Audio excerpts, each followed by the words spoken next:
The NBA draft is less than a month away. We have got the top of the draft seeming pretty well set. Cooper Flagg going to go number 1 overall to the Dallas Mavericks. I was talking to a couple of different executives this week who have, talked to Nico Harrison, talked to people in the Mavericks organization, and the unwavering sense they get is that this pick is going to stay with Dallas.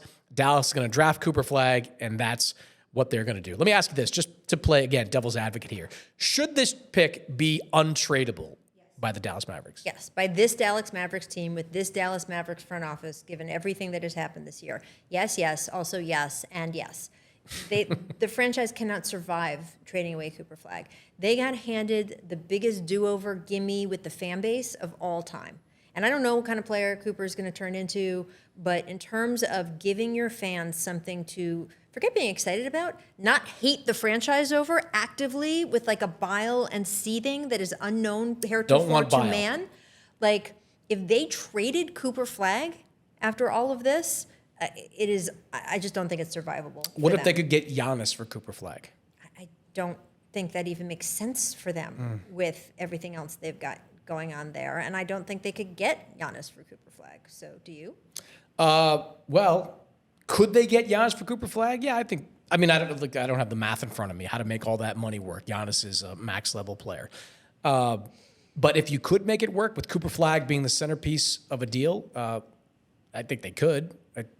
I think Milwaukee would probably jump at that. I don't know, man. I mean, play that out, though, by the way. Okay, so you got Giannis. So you're paying Giannis. You're paying Anthony Davis. Oh, financially, it's Kyrie, brutal. Yeah. Who's not going to be there for a big chunk of next season. Yeah. I don't think. And plus, you've got you've got Page there, on the other side with Dallas. I just think that you can sell and package Page and Cooper, young talent, basketball in Dallas is about what's next, Luka who, all of that. Yeah. Now, obviously, it's not going to be that easy, but I don't think there is any way in this universe, even in a universe where Dallas traded away Luka Doncic for not as much as they could have, I'm just going to put it that way, would they trade this pick? They're not trading the pick. It's not happening. I agree with you, and I also think it's the right thing to do. Even if that deal was on the table for Dallas, I think they should be the ones to turn it down. I remain skeptical. Milwaukee would, because, hey, young franchise players like that don't come around too often. But Dallas, I think, can have the best of both worlds with Cooper Flagg, because I think Cooper Flagg is going to be NBA ready next season. I know he's only 18 years old. He reclassified out of high school to get to Duke a little bit early, so there's a long runway for Cooper Flagg. But everything I've seen from him and everybody I've talked to about him, there's nothing that makes me believe that he's going to come into the NBA and be overwhelmed. Plus, look at the launch he's going to get. Yeah. So, no, Kyrie's not going to be playing for a chunk of the season, but he's going to be around him. And Kyrie has been an excellent leader since he's been in Dallas, and really a former mentor. Duke player as well. Exactly, to younger guys. Derek Lively, 100% there. He's going to be around Jason Kidd, who Hall of Famer, one of the best to ever do it, and therefore understands, having been in every situation there is. And people have all kinds of different opinions on Jason's coaching, but he obviously knows what he's doing enough to get them to an NBA Finals, et cetera, et cetera. He's going to be around a guy like Anthony Davis who can show him, defensively, this is that. I just think that his launch point, with the luck of the 1.8% of starting with a franchise like this, as opposed to starting in, Charlotte, and who would be around him there, it's kind of like when Wemby went to San Antonio. They didn't have the level of talent, sort of that Dallas is starting with right now. But, he's going to be around Popovich. He's going to get to be around Tim Duncan. He's going to get to be in that franchise.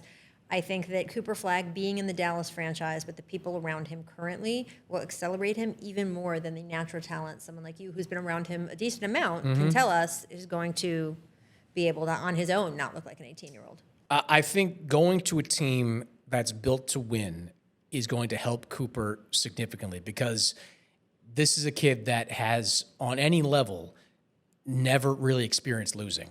Like, whether it's amateur, deep amateur, young kid stuff, AAU, his Montverde team went 33-0.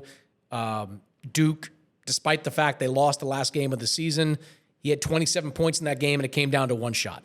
Going to a winning team, I think, is going to be great for him. And I also think going to a team, to your point, that has all the resources for him to take advantage of is going to be great. Like Brian Scalabrine, I was talking to recently about Cooper, and Brian trained with Cooper in the New England area for a while.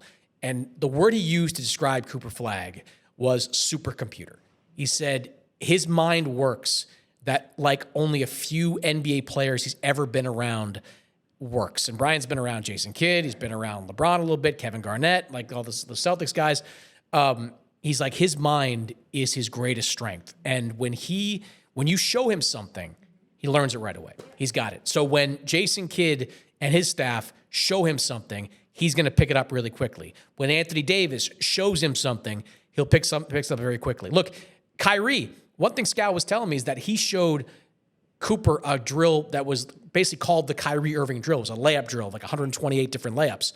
And Cooper was like proficient at it in the second day of doing it. So he's going to pick up all these things really quickly. I think by the second half of this season, he is going to be running away with Rookie of the Year and able to contribute to a playoff run. More importantly, even though they want to win this year, and you and I have talked about this a little bit in the past, I think their championship window starts in 26-27 when presumably Kyrie is all the way back, Cooper in year 2, another year of kind of sprinkling the right pieces around them. Daniel Gafford, to me, is a trade candidate now that they've got Cooper Flagg in that mix.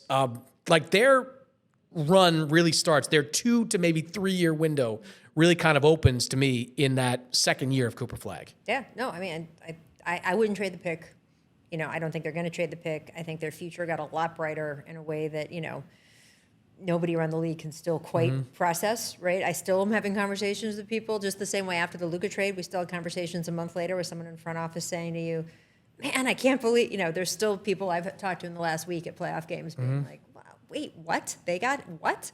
They just got bailed out. And I think in a competitive West, nothing's a lock, but I think we'll see that franchise have a very different trajectory than we thought. I know. All it took was the NBA to rig the lottery for them. Oh, boy. There we go. You're getting a call. God. You're getting a call. You're getting a phone call. Tim Frank.